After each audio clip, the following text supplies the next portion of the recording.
Point a laser for a cat to chase, and that's just good fun. Point a laser at an airplane, a helicopter, or other air vehicle, and see who gets chased. Today on The Pilot's Perspective, the disturbing rise in the last few years of laser strikes on aircraft by people on the ground. Don't be part of it on either end. I'll tell you how. Stay with me.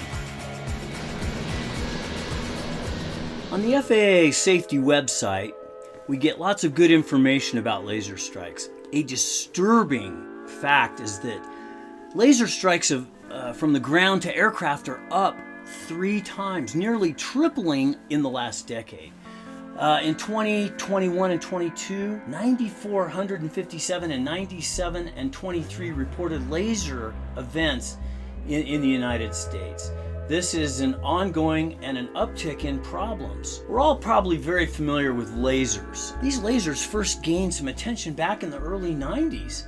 And of course, with most things, people don't really understand the problems and situations, and it was all very innocent. But as time moved on, we started to see people, probably not maliciously pointing lasers at aircraft, but intentionally doing so. It was just for good fun. Some things to remember: helicopter pilots, they fly lower and slower and hover a lot of times. They seem to be easier targets. Slower aircraft, maybe with less experienced pilots, also have some pretty good strikes that cause problems. So these strikes can cause all kinds of problems. And as we continue to look, there's a chart, and it is up through 2022, through November of 2022. And the dark blue states are where the most incidents happen. You can see in the west, south, and the southeast.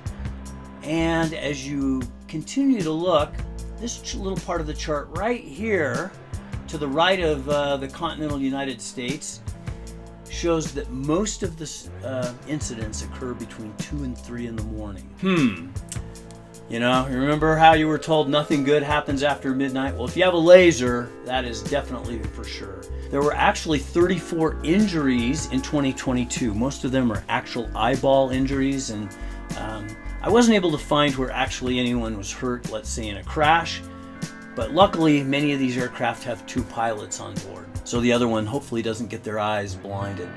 On USA Today, they did an article recently, and Patrick Murphy, who runs a website collecting and educating people about laser pointer and the safety, said he believes this upswing in the last few years, like many things in our world, is due to the pandemic.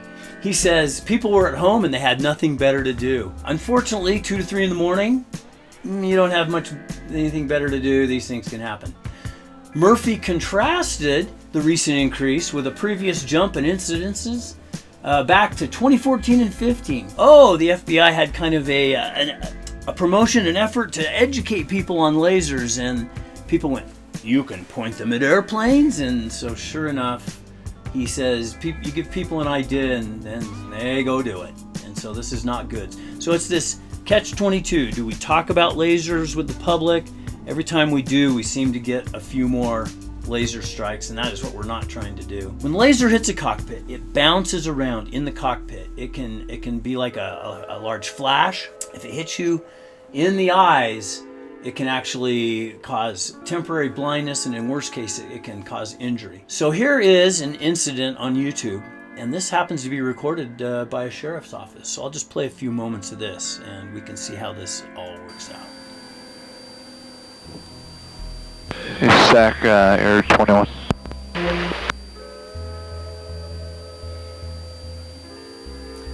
So obviously through a camera on the helicopter, Air 21, you don't get the effects of laser in your eyes. Yeah, 2 things. UTL on the gun, and right now we're getting hit pretty good with a green laser. 11290 Charles, around to CJ. Air 21, copy UTL on the gun, and I copy you're getting hit with a green laser. Just confirm that was 183 en route as well. 30. Copy. So what happens? Pilots need to maintain control of their aircraft, aviate, navigate, and communicate in that order. Those are the things taught to pilots when their aircraft is having maybe an engine fire, electrical problems. They're having an emergency in the airplane. So this is considered a pretty high level item when you get lased. You must maintain control of the aircraft, aviate, navigate. Don't run into a mountain or another airplane. Make sure you know where you're going, and then communicate, tell people. These pilots in the sheriff's office did exactly that. They also have the luxury of having a very highly sophisticated camera with latitudes and longitudes and being able to talk to ground people. But the FAA tells us we are absolutely supposed to, when we can, safely report these, the best information we can. Police are now much more educated on going and looking and trying to find the perpetrator and prosecuting. So continuing with that sheriff's helicopter that was lased, and just taking a look at how this might go down, let's continue a little bit on the video.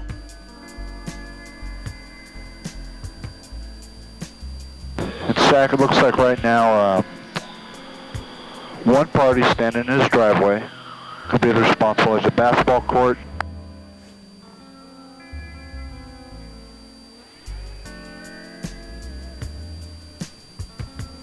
And fast forwarding just a little bit, of course they're going to maintain good contact with this potential suspect.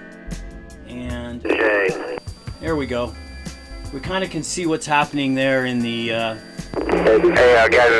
infrared, the forward-looking infrared, cameras. Yep. We'll try. Yeah, you guys go ahead. From our gentleman here, and then if we can get the caller back landline, let's do that as well. Hey, thanks, guys. So there you have it. Most of us do not, while we're flying, have access to this kind of high-level police gear, but you do have a radio, and if you call in and give excellent, as best you can, coordinates, either a radial DME, or if you know the neighborhood and you're visual, you can just say, hey, they're at the corner of Cherry and in Maine. Know that this is a legitimate call, and you need to report it when you get down and land, and you need to report it as soon as possible so that a timely response from our police or other agencies can happen. For your information, the airports receiving the most laser strikes in the last 12 years are Los Angeles International, Phoenix Sky Harbor, Harry Reid International in Vegas, Luis Munoz Marin in San Juan, Puerto Rico, and Portland up in Oregon. Green lasers do account for 90% the lasers seen by aircrew. They're also the ones that take away your night vision, do the most disruption of the pilot flying. Fines if you were caught, or hopefully when you were caught. The FAA fines can be up to $11,000 per violation and $30,800 for multiple laser incidents. The agency says that in 2021, that's the last they have data for on this article, they gave out $120,000 in fines. So remember, they've got to prosecute, a report, and then have it be shown that they did indeed cause this problem. A man in Philadelphia was sentenced to 1 year in jail and fined $1,000 for aiming a laser at a police helicopter. 2 weeks later, a man in Michigan City, Mississippi was sentenced to 3 years of probation for shining a laser 49 times at an aircraft, mainly FedEx airplanes. Doesn't seem very smart at all. And a man in Rincon, Georgia recently was sentenced to 18 months in federal prison. There you go. That's worth it, right? A little federal prison. So remember, when shopping for cat toys, a good laser is great fun. When shopping for something to do at 2 to 3 in the morning or given to your kids, maybe a green laser and pointing at airplanes is really not a good idea. It does cause problems. The FAA is tracking those who do this in an even more sophisticated way. Fines are being levied, disruption of air travel and pilots are being reported, medical incidents, eyes are having to be treated. You are ruining careers of pilots if you take out their eyes. It must not continue. And that's just the pilot's perspective. Subscribe, like, and stay with me, and I'll see you next time as we continue to explore very relevant aviation news.